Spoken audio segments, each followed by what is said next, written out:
أما بعد أعوذ بالله السميع العليم من الشيطان الرجيم بسم الله الرحمن الرحيم وَإِذَا اور جب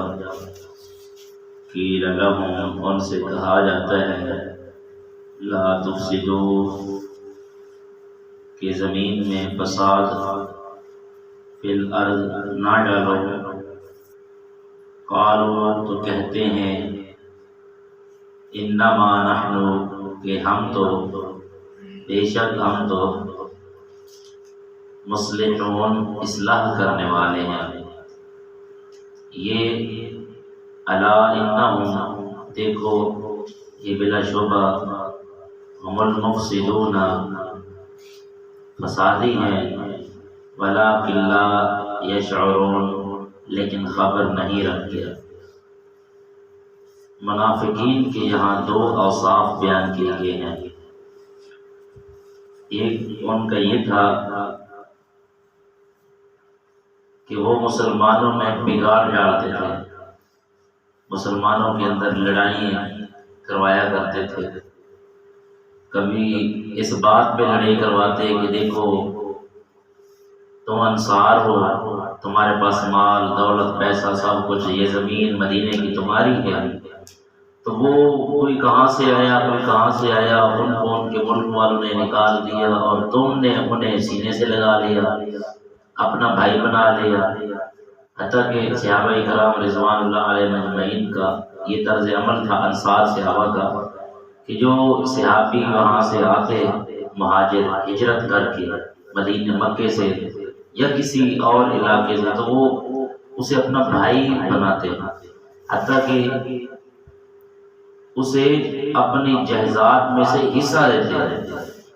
یہ تو اللہ تعالیٰ نے بعد میں منع کر دیا کہ زندگی میں دے سکتے ہو، مرنے کے بعد آپ کی وراثت کا وہ حقدار نہیں ہے۔ تو وہ اتنا پیار اور محبت کرتے، تو منافقین جو تھے نا وہ مسلمانوں کا لبادہ اوڑھ کر ان کے اندر بگاڑ پیدا کرتے تھے، انہیں لڑانے کی کوشش کیا کرتے تھے تاکہ یہ آپس میں لڑیں، اور یہودیوں کے ساتھ وہ اتفاق کے ساتھ رہتے تھے، کیونکہ منافقین کا جو سردار ہے رسول اللہ صلی اللہ علیہ وسلم اگر نہ جاتے وہاں تو ان قریب تھا کہ اس کے اوپر مدینے کی سرداری اسے ملتی۔ عبداللہ بن ابی منافق جو تھا نا اسے مدینے کا سردار بھی سمجھا تھا، تو وہ اس وجہ سے وہ کہتا سردار تو ہم ہیں، مدینے میں رہنے والے ہم ہیں، علاقے کے مالک تو ہم ہیں، یہ کہاں سے آ گئے ہیں جن کو ساری عزت تم دے رہے ہو۔ پہلی اوصاف ان کی یہ تھی کہ اللہ تعالیٰ نے انہیں فرمایا کہ زمین میں فساد نہ کرو، تو وہ کہتے ہیں ہم تو اصلاح کرنے والے ہیں، ہم تو فساد کرتے ہی نہیں ہیں۔ تو اللہ تعالیٰ اگلی آیت میں فرماتے ہیں لا انہم ہم المفسدون بے شک یہی لوگ ہیں فساد کرنے والے، ولکن لا یشعرون اور یہ شعور ہی نہیں رکھتے، فساد بھی کرتے ہیں اور اسے سمجھتے نہیں ہیں۔ جیسے آج کل بھی ہمارے معاشرے میں ہوتا ہے، موسیقی کو عام کر دیا، کہا یہ روح کی غذا ہے، لڑائی جھگڑے انا پرستی بہتان بازی الزام تراشی ایک دوسرے کو گالی دینا یہ عام سمجھا جا رہا ہے، اور دوسروں پہ تہمتیں لگانا الزام لگانا، لوگوں کی آپس میں لڑائیاں کروانا، بھائی بھائی کو لڑانا ایک دوسرے کے ساتھ۔ پھر بعد میں کئی آپ نے دیکھا ہوگا کئی لوگ ہمارے معاشرے میں بھی ایسے ہیں کہ جو کہتے ہیں کہ آپ کا بھائی یہ باتیں کر رہا تھا تو بتانی تو نہیں تھی، لیکن میں کہتا ہوں آپ کو پتہ ہونا چاہیے، آپ کی اصلاح ہو جائے، آپ ہوشیار ہو جائے۔ آج کل بھی منافق وہی کام کر رہے ہیں، یہ بھی کلمہ پڑھتا ہے لیکن بھائیوں کو بھائیوں سے لڑاتا ہے، بیوی کو اپنے شوہر کے بارے میں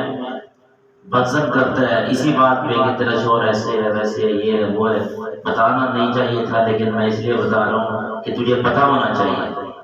وہی الفاظ ان کے جو وہ کہتے تھے کہ یہ کام کرنا نہیں چاہیے تھا لیکن ہم اس لیے کر رہے ہیں کہ تاکہ تمہیں پتہ ہو۔ اللہ تعالیٰ فرماتے ہیں وہ بگاڑ ڈالتے تھے، وہ منافقت کرتے تھے، یہ نفاق کی نشانی ہے، جھوٹ بولنا نفاق کی نشانی ہے، امانت میں خیانت کرنا نفاق کی نشانی ہے، دوسروں کے حق کو کھانا یہ بھی ایک منافقت کا انداز ہے، کیونکہ ایک دوسرے کو لڑانا، مسلمانوں کو آپس میں لڑانا، یہ بھی ایک منافقت کا انداز ہے، ٹھیک ہے۔ تو یہ ساری چیزیں جو ہے نا، جیسے آج کل ایک اور ہمارے معاشرے میں جی عورت کو حقوق چاہیے، عورت کو حقوق چاہیے، نکاح کو ختم کر دیں، زنا کو عام کر دیں، عورت کو حقوق چاہیے۔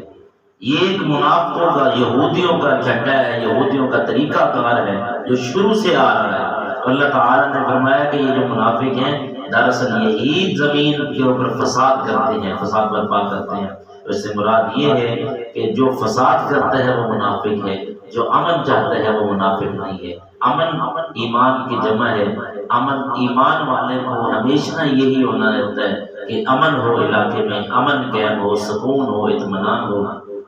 اللہ تعالیٰ سے دعا ہے اللہ ہمیں منافقوں کے نفاق سے محفوظ فرمائے، ایسی اداؤں سے اللہ تعالیٰ ہمیں محفوظ فرمائے۔ وما علینا الا البلاغ۔